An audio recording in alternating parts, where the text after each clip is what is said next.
I would say I had the typical marriage, you know, the family, the house, the dogs, the kids, the job. Went through a divorce, fell into some financial constraints, became associated with someone who said this was a way to help pay my bills.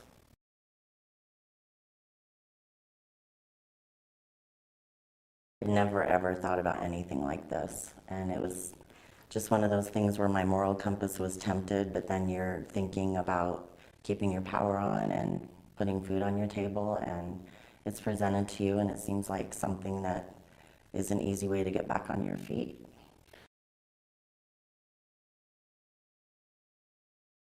It wasn't glamorous for me. I mean, people think it's just a glamorous thing. I think the fact that it can be tax-free, you know, you don't clock in, you set your own hours. I don't know what the reasons for a lot of people are to get involved. I just knew that any little bit I got was going to go towards my power bill or my water bill, my rent. You know, I didn't go into it thinking I was going to make hundreds of thousands of dollars. I just knew I needed to make ends meet.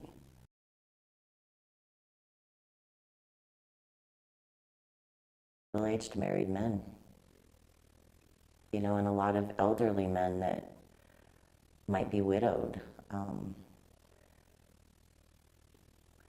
Yeah, it was typically men that had been married 20 plus years.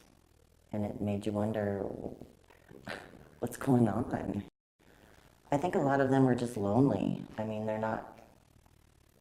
there's something going on in their personal life that prompts them to choose an escort, even if it's a short period of time.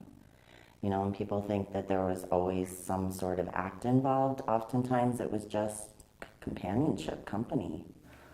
And so it wasn't always sex? No. I never befriended any of them. I never fell for any of them. You know, it was just kind of an out-of-body experience where in the back of your mind you're just thinking, okay, I can actually sit down and do my spreadsheet, and I know I can take care of this week and this next week. And you know, you think that it's for drug money or the kind of people you're getting or people out of prison but they're 80% of them are upstanding individuals that you would never expect.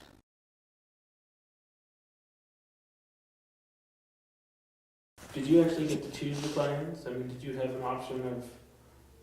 Not initially, but there were people that you would see routinely. Are they coming for an emotional reason or are they coming for sex? I would say, and I can't speak for a lot of people, but I believe a lot of it's emotional. I mean, you have to attach an emotional aspect to this because there's something emotional going on for you to reach out like that.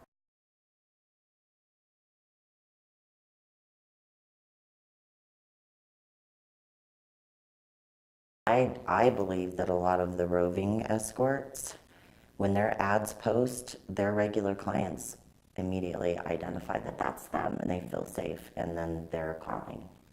Was there a fear of getting arrested? There's always a fear of that. There's a misconception that we need to prosecute the people advertising on Backpage, but I think as long as there's a market for it and you have people willing to pay for a service, you know, why isn't it going both ways? I mean, they can clearly charge the people that are paying for these services as well as they're charging the people that are providing for them, but obviously there's not enough going on both ways.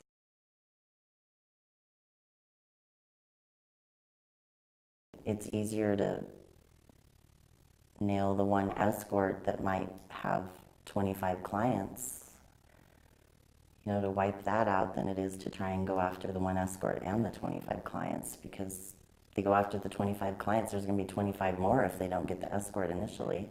I think it should be easier for law enforcement to stop this kind of activity. I think a lot of people will justify this as a victimless crime.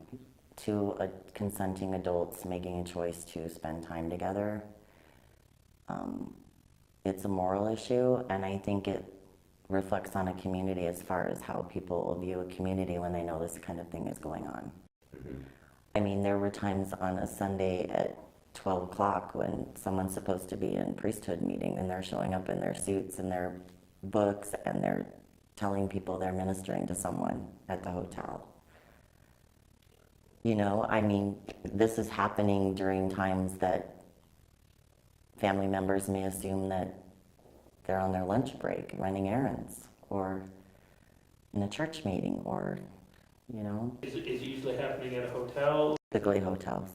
Okay. I mean, I know a lot of escorts do out calls where they'll meet outside of a hotel at their home or somewhere else. It's a convenience thing for most escorts. I mean, But for the Johns too. it could be. I mean, they're typically, like I said, limited. They tell their wives they're running to Home Depot for a couple bolts and they might try and meet up with an escort in that 45-minute time frame.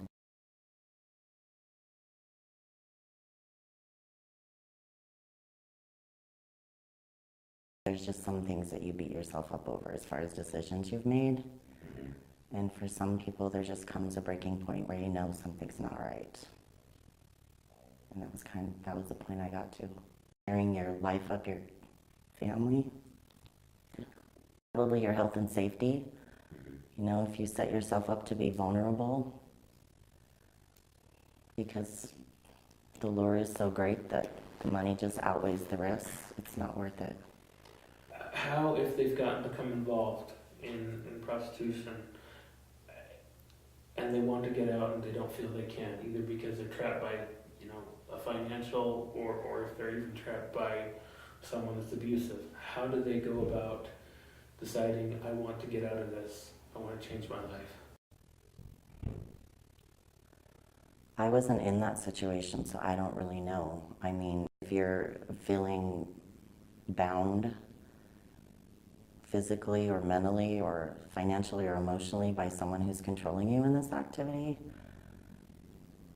you know, I would hope that you could go to the authorities and you wouldn't be prosecuted, but you would be assisted.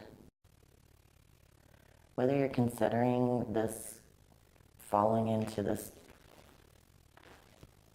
sort of activity, whether it be escorting or becoming a client, just know that there's other ways out there. You know, there's people to reach out to and friends, church, clergy, you know, people that can help you with outreach as far as maybe helping with your bills or just think twice. I mean, there's just too much to lose for you and the people involved. Well, you're affecting the people that are paying for your services. You don't know what's going on in their life. You're affecting your family.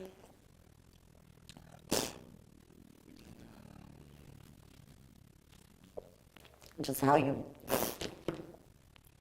approach the world when you know in the back of your mind that you're doing something that you know isn't right.